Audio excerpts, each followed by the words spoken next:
नमस्कार, the public में आपका स्वागत। मैं हूं राम प्रकाश राय, खबरों और अपडेट्स के साथ। पहली खबर गंगा एक्सप्रेसवे की।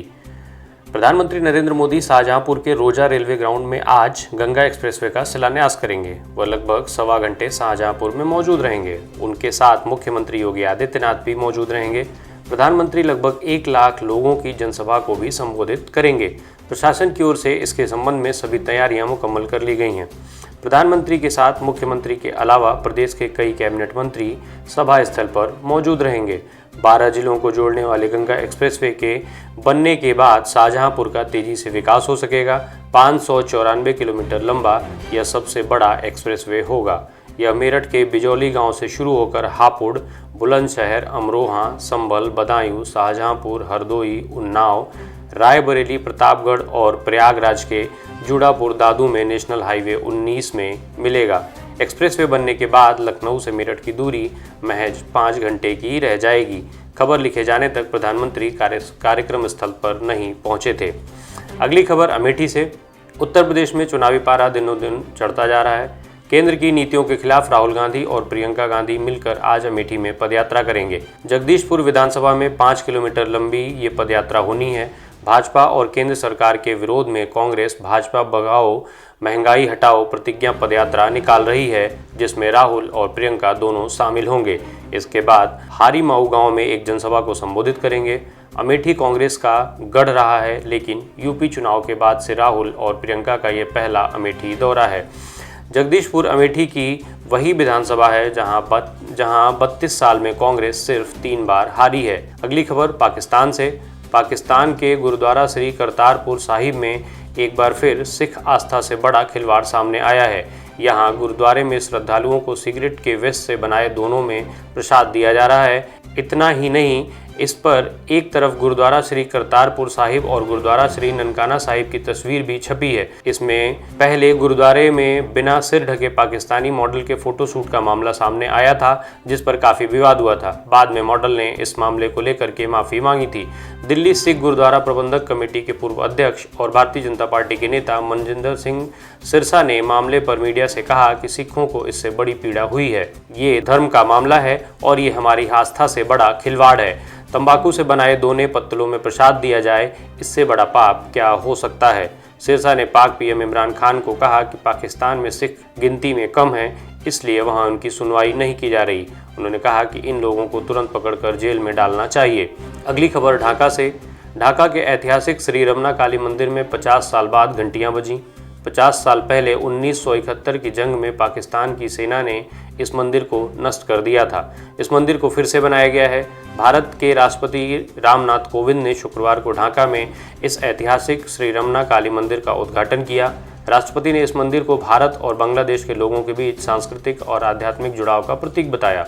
बांग्लादेश की आज़ादी के 50 साल पूरे होने पर राष्ट्रपति कोविंद बांग्लादेशी राष्ट्रपति एम अब्दुल हमीद के निमंत्रण पर 3 दिन की राजकीय यात्रा पर बांग्लादेश में हैं। मंदिर उद्घाटन के दौरान उनकी पत्नी सविता कोविंद भी वहां मौजूद रहीं। आपको बताते चलें कि मुस्लिम बहुल बांग्लादेश में 10% के करीब हिंदू आबादी रहती है। अगली खबर ओमिक्रॉन की। कोरोना के नए वेरिएंट ओमिक्रॉन का कहर लगातार बढ़ता जा रहा है। ब्रिटेन में लगातार तीसरे दिन कोरोना के मामलों ने नया रिकॉर्ड बनाया। यहां शुक्रवार को 93,000 से ज़्यादा लोगों में संक्रमण की पुष्टि हुई। मीडिया रिपोर्ट्स के मुताबिक ब्रिटेन में बुधवार को 78,610, गुरुवार को 88,376 और शुक्रवार को सबसे ज़्यादा 93,045 मामले दर्ज किए गए। इनमें से 111 मरीजों ने दम तोड़ दिया है। अगली खबर ओमिक्रॉन पर चेतावनी की। कोरोना के नए वेरिएंट ओमिक्रॉन के बढ़ते खतरे को लेकर हेल्थ मिनिस्ट्री, ICMR और नीति आयोग ने कल एक के बाद एक अचानक प्रेस कॉन्फ्रेंस की और लोगों को चेतावनी भरे लहजे में ओमिक्रॉन से सतर्कता और सावधानी बरतने को कहा। सरकार ने यह भी कहा है कि जिन जिलों में 5% से ज़्यादा केस हैं, वे जरूरी तैयारी शुरू कर दें। ICMR ने लोगों को सतर्कता बरतते हुए गैर जरूरी यात्रा और भीड़ भाड़ से परहेज करने का सुझाव दिया है। ICMR के DG ने कहा कि जिन राज्यों में कोरोना के नए मामले बढ़ रहे हैं, या यूँ कहें कि जो 5% से ज़्यादा पॉजिटिव केस वाले जिले हैं, वे कड़े उपाय लागू करें। हेल्थ मिनिस्ट्री के जॉइंट सेक्रेटरी सचिव लव अग्रवाल और बलराम भार्गव के बाद नीति आयोग के सदस्य BK पॉल ने भी मीडिया से बातचीत की। उन्होंने बताया कि कोरोना से यूरोप के देशों की स्थिति बेहद ख़राब है। यहाँ डेल्टा के साथ ओमिक्रॉन वेरिएंट के केस भी तेज़ी के साथ बढ़ रहे हैं। ऐसे में हमें हर स्थिति से निपटने के लिए तैयार रहना होगा। केंद्र सरकार भी इस दिशा में तेजी के साथ काम कर रही है। अगली खबर आयकर के छापों की। उत्तर प्रदेश के मऊ में समाजवादी पार्टी के राष्ट्रीय सचिव राजीव राय के घर इनकम टैक्स ने आज सुबह छापा मारा है। बता दें कि उनके घर पर पिछले 2 घंटे से छापेमारी की कार्रवाई की जा रही है।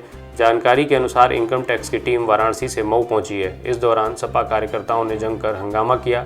हंगामे को देखते हुए मौके पर भारी संख्या में पुलिस बल तैनात किया गया है।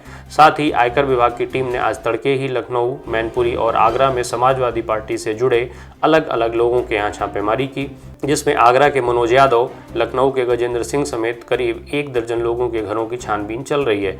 लखनऊ में आयकर विभाग का छापा अंबेडकर पार्क के पास स्थित गजेंद्र सिंह के आवास पर पड़ा है। गजेंद्र सिंह पूर्व मुख्यमंत्री अखिलेश यादव के ओएसडी रहे हैं। खबर बिहार से। बिहार में गया के महाबोधि मंदिर ब्लास्ट मामले में लगभग 4 साल बाद फैसला आया है। महाबोधि मंदिर में 19 जनवरी 2018 को विस्फोट और बमों की बरामदगी मामले में पटना की विशेष एनआईए अदालत ने 3 दोषियों को उम्र कैद की सजा सुनाई है। इसके साथ ही 5 अन्य आरोपियों को 10-10 साल जेल की सजा दी गई है। विशेष न्यायाधीश गुरविंदर सिंह मल्होत्रा की अदालत ने सभी के लिए सजा का ऐलान किया। अदालत ने 10 दिसंबर को सभी को अलग अलग धाराओं में दोषी करार दिया था। सभी आरोपी फिलहाल पटना के बेऊर जेल में बंद हैं। अगली खबर बिजनेस की। अमेजन और रिलायंस के बीच चल रहे विवाद पर competition commission of India (CCI) ने अपना फैसला दे दिया है। CCI ने अमेजन की फ्यूचर कूपन के साथ 2019 में हुई डील को सस्पेंड कर दिया है। रेगुलेटर अप्रूवल के दौरान जानकारी छिपाने पर अमेजन पर 200 करोड़ का जुर्माना भी लगाया गया है। साथ ही 57 पन्नों के अपने आदेश में CCI ने कहा कि अमेजन ने डील के अपने असली मकसद को छिपाया और एग्रीमेंट के लिए झूठे और गलत बयान दिए, इसलिए डील को नए सिरे से देखना होगा। साल 2019 में अमेजन ने 1500 करोड़ रुपए में फ्यूचर कूपन में 49% हिस्सेदारी खरीदी थी।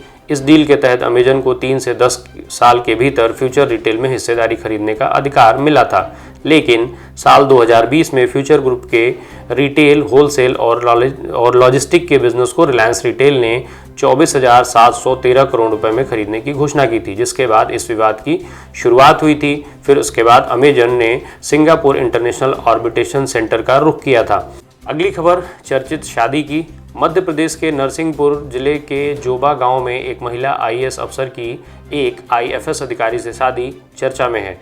IAS तपस्या परिहार ने UPSC की परीक्षा में 23वां रैंक हासिल किया था। उन्होंने IFS अधिकारी गर्वित गंगवार से शादी की। तपस्या परिहार की शादी इसलिए बेहद चर्चा में है क्योंकि उन्होंने कन्यादान कराने से इनकार कर दिया। तपस्या ने अपने पिता से कहा कि मैं दान की चीज़ नहीं हूँ, आपकी बेटी हूँ। उन्होंने शादी में कन्यादान की रस्म नहीं कराई। हिंदू संस्कृति में कन्यादान का विशेष महत्व है और इसी कारण ये शादी चर्चा में है। हालांकि इस शादी में बाकी सभी रस्म धूमधाम से पूरे किए गए। आज के अंक में इतना ही। धन्यवाद।